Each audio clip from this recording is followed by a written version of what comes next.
როგორც წაართვეს ყველაფერი მაგნატის მფლობელ ჯემალ ლეონიძეს. თავისუფლება, სახლი, ბენზინგასამართი სადგურები, რესტორნები, სულ 70 მილიონი დოლარის ქონება.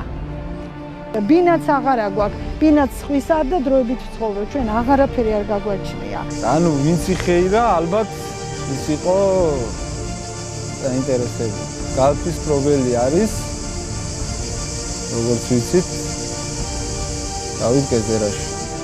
ვისი დახმარებით დაეპატრონა ლეონიძის მრავალმილიონიან ქონებას გალფის მფლობელი დავით გეზერაშვილი. TBC ბანკი იყო დაინტერესებული ზუსტად ამ შედეგით, რა შედეგის დადგა დღეს. სახელმწიფო მაფია და წარმატებული ბიზნესმენის მორიგი გაკულაკების ისტორია. ნახეთ კვირას საღამოს 10 საათზე სტუდია GNS-ის მიერ მომზადებულ კვირის რეპორტაჟში.